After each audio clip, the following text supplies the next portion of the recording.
Olá, meus amigos e irmãos do Grupo Espírita Francisco Xavier e todos aqueles que frequentam a nossa casa, que neste momento está fechada por motivos do isolamento social que a ciência nos impõe. Sejamos todos bem-vindos a esses encontros diários que nós temos a oportunidade de manter essa conexão. A conexão entre nós, a conexão com toda a equipe espiritual daquela casa. E que nos sustenta, que nos ajuda, que nos ampara, que nos dá força para continuar firmes e fortes nesses momentos difíceis e que são de aprendizado.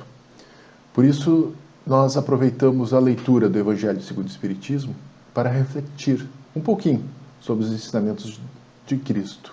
Então vamos lá, vamos aproveitar esse momento.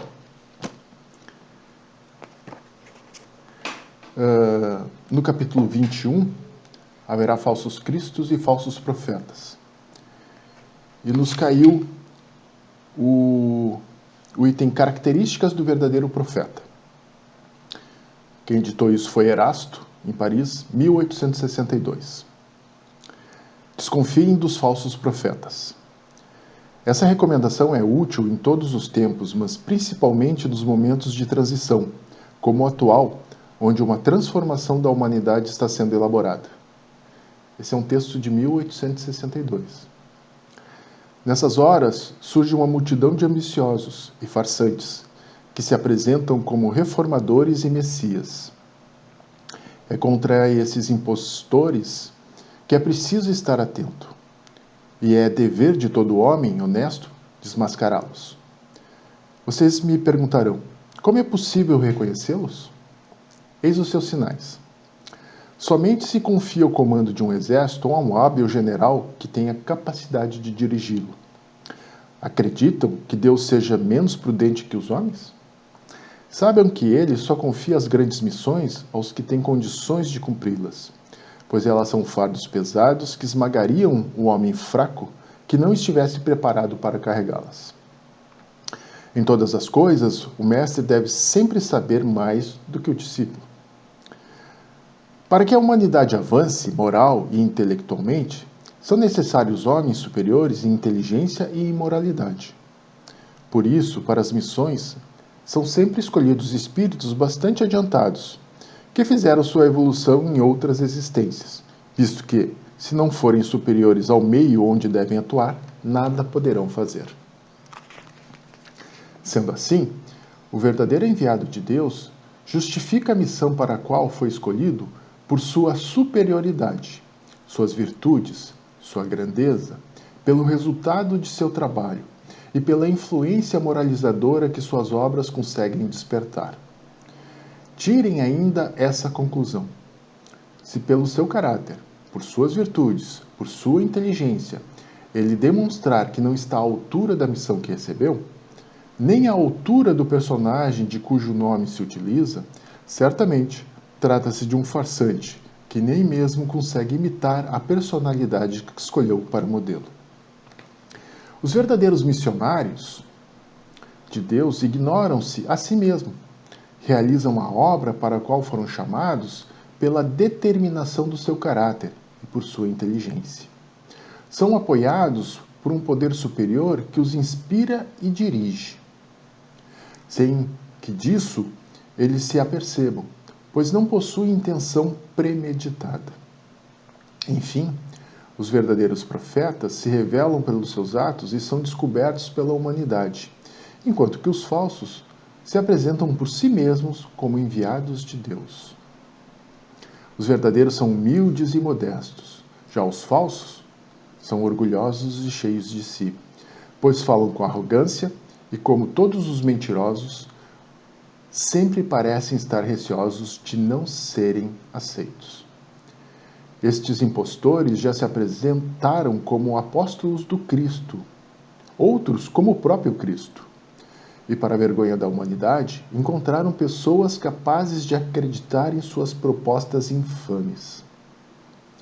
Uma análise bem simples seria o bastante para abrir os olhos dos mais cegos, e de que se o Cristo reencarnasse na Terra, o faria como todo o seu poder e todas as suas virtudes, a menos que ele tivesse degenerado, o que seria um absurdo.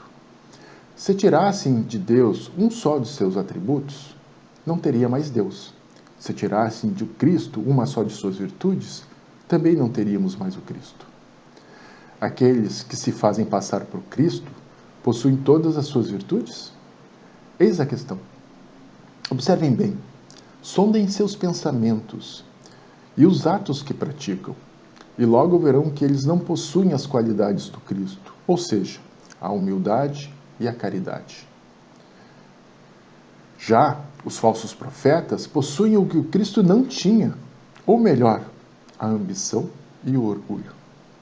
Notem que neste momento, em diversos países, existem muitos que pretendem ser Jesus, Elias, apóstolo João, o apóstolo Pedro, e que necessariamente não podem ser todos verdadeiros. Fiquem certos de que são pessoas que exploram a credulidade alheia e acham cômodo viver às custas daqueles que os escutam. Desconfiem dos falsos profetas, especialmente nesses tempos de renovação que estamos vivendo. Pois muitos impostores se apresentarão como enviados de Deus. São os que procuram satisfazer sua vaidade na terra. Uma terrível justiça os espera. Disto podem estar certos. Um texto de 1862 extremamente atualizado. Como toda a codificação. A codificação elaborada por Kardec, hoje, quando a gente abre qualquer um dos livros, a gente se depara com verdades inexoráveis. Mas vamos refletir um pouquinho. Quem foi esse Erasto que auxiliou nessa parte da obra? Erasto, no cristianismo, era apóstolo de Paulo e que ajudou a difundir o cristianismo na sua época. Erasto, no espiritismo, segundo Divaldo Franco, ele é um dos espíritos que, junto ao Espírito da Verdade, colaborou decisivamente na elaboração da codificação. Isso é visto a olhos claros quando a gente lê o Evangelho, quando a gente folheia o livro dos Médiuns.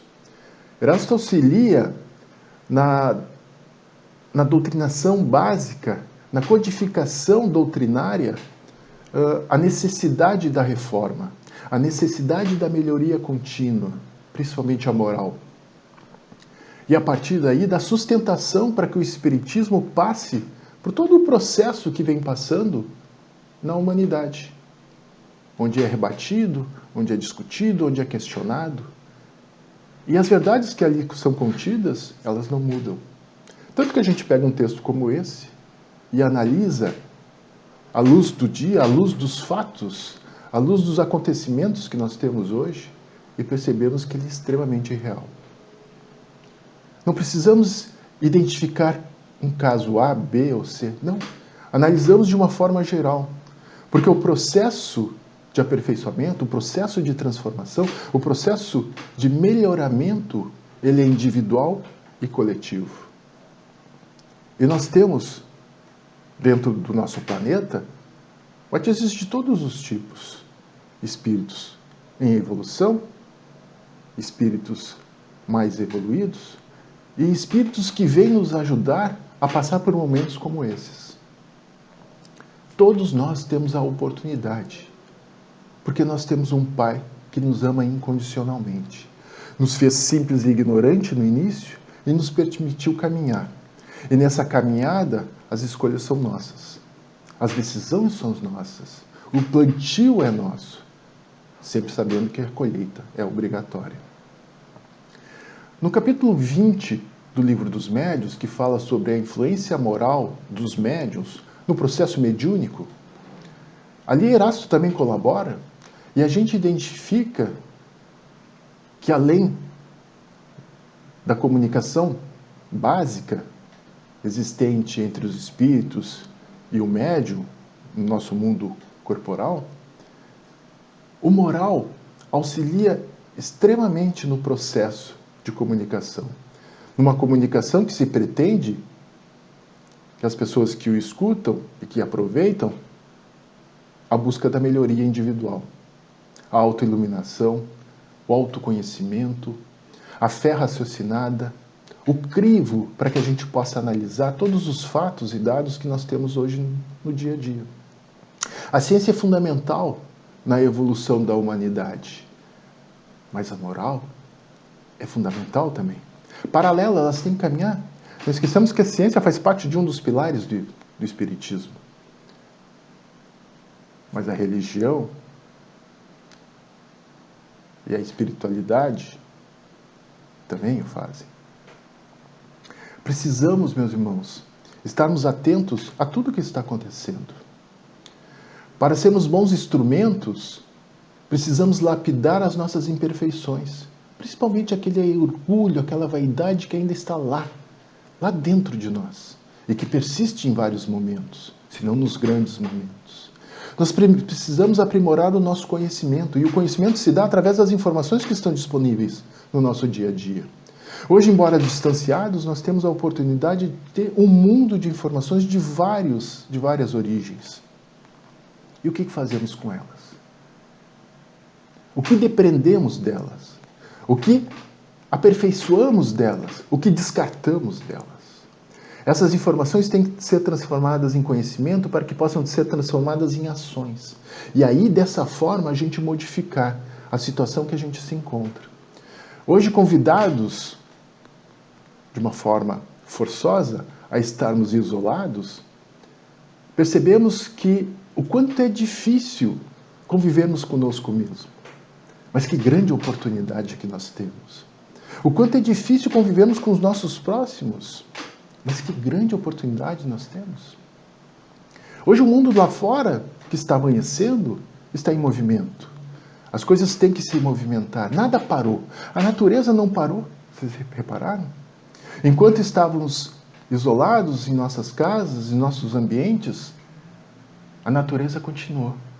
A natureza se renovou. A natureza se aproveitou deste momento para se fortalecer. Isso já foi dito em várias palestras anteriores aqui. Hoje o dia está meio escuro, está meio nublado, meio chuvoso. Faz parte do processo. Nós temos dias bons, claros, solarados. Nós temos dias escuros, nublados, cinzentados. Nós temos o dia, nós temos a noite. Nós temos sempre duas faces de uma mesma observação. E é assim que as coisas funcionam. É assim que a gente evolui. É assim que a gente aprimora o nosso conhecimento, o nosso entendimento. Vamos fazer aqui uma experiência muito rápida. Pensem aqui entre nós o número 9. Vocês imaginem do lado de vocês o número 9. Ele está aqui entre a gente. Enquanto vocês enxergam o número 9, qual é o número que eu enxergo? O 6. Ou seja, a partir de um mesmo objeto, nós temos dois pontos de vista. Os pontos de vista de todos permitem as discussões que permitem a evolução dos conhecimentos, dos entendimentos, da história. A história está aí exatamente para manter vivo tudo aquilo que já se vivenciou no passado, para que não seja repetido agora no presente. Nós já tivemos N exemplos de falácias de Messias, de Cristos, de exemplos que não deram certo. Então nós temos um conhecimento que podemos adquirir para limitar novos acontecimentos como esse. Mas claro que o nosso aperfeiçoamento, o nosso crescimento individual facilita isso. E nós precisamos atuar dessa forma. Para vocês terem uma comparação, como as coisas são cíclicas, lá na Revista Espírita, em novembro de 1865, se eu não estou enganado, existe um texto chamado Espiritismo e a Cólera. A cólera, né, que frequentava aquele período, 1832, 1845, naquele mesmo período, as pessoas foram convidadas a se abster do convívio. E essa abstenção do convívio tinha um único propósito: reparar uma desordem coletiva, um organismo de desordens orgânicas causadas pelas pessoas, pelas suas vibrações, pelas suas ações, pelos seus deslizes e abusos daquele momento que se vivia. Quem não diz que o processo que nós estamos vivendo também não faz parte de mais uma etapa da evolução da humanidade e do planeta? Naquele período, não existia também um remédio para curar todos. Porque cada um é um indivíduo, é um ser especial. Cada um tem o seu temperamento, cada um tem o seu estado moral, cada um tem o seu hábito. Mas tudo isso tem que se modificar. Naquele mesmo período, foi solicitado que as pessoas buscassem a higienização, o prolongamento da sua saúde através de mudança de hábitos. Mens sã in corpore sano. Sim, precisamos nos melhorar, precisamos nos fortalecer fisicamente, mas moralmente, espiritualmente. E como é que a gente faz isso? Através de processo de meditação, através do processo de respiração, que é quando a gente domina o nosso corpo, o nosso organismo, conosco mesmo. É quando a gente sintoniza o espírito e corpo. É quando a gente pensa positivo. É quando a gente transmite o nosso pensamento da melhor forma possível. Como é que a gente pode colaborar coletivamente? Ajudando. Ajudando materialmente aqueles que podem, abraçando, não tão próximo hoje, mas abraçando causas que podem auxiliar, né, a melhoria contínua de todos. Mas principalmente, se nós trabalharmos a nossa cabeça, o nosso pensamento. Hoje, o que eu estou pensando a partir da leitura está dentro de mim. E a forma que eu tenho de expressar isso é através da fala. A parte final da expressão do pensamento é a escrita, mas hoje a gente está usando a fala. E quando eu falo, quando eu penso, eu vibro. Quando eu falo, eu vibro. Eu transmito o meu sentimento, aquilo que está dentro de mim. É isso que a gente pode fazer também. Vamos fazer preces? Vamos vibrar por amigos? Vamos conversar virtualmente? Vamos dar um abraço virtual àqueles que estão distantes temporariamente? Fatalidade, alguns dizem. Mas fatalidade é única e exclusivamente uma solicitação nossa. Nós pedimos para estar aqui neste momento. Nós pedimos para viver este momento. Isso faz parte do nosso plano de voo enquanto espíritos encarnados. Então vamos aproveitar essa bênção que o Pai está dando a cada um. Refletindo, raciocinando tudo que a gente vê e tudo que a gente ouve. E fazendo a distinção entre o joio e o trigo.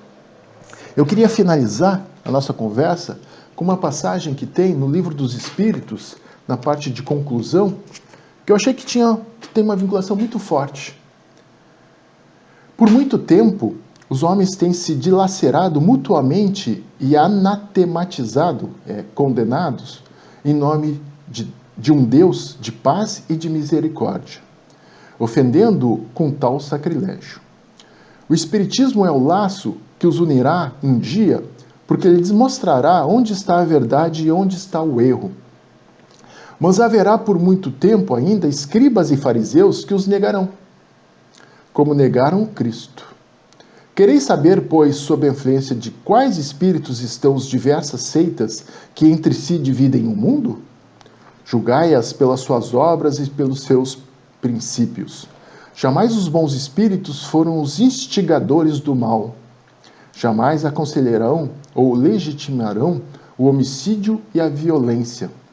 Jamais excitarão os ódios dos partidos, nem a sede de riquezas e de honras, nem a alvidez dos bens da terra.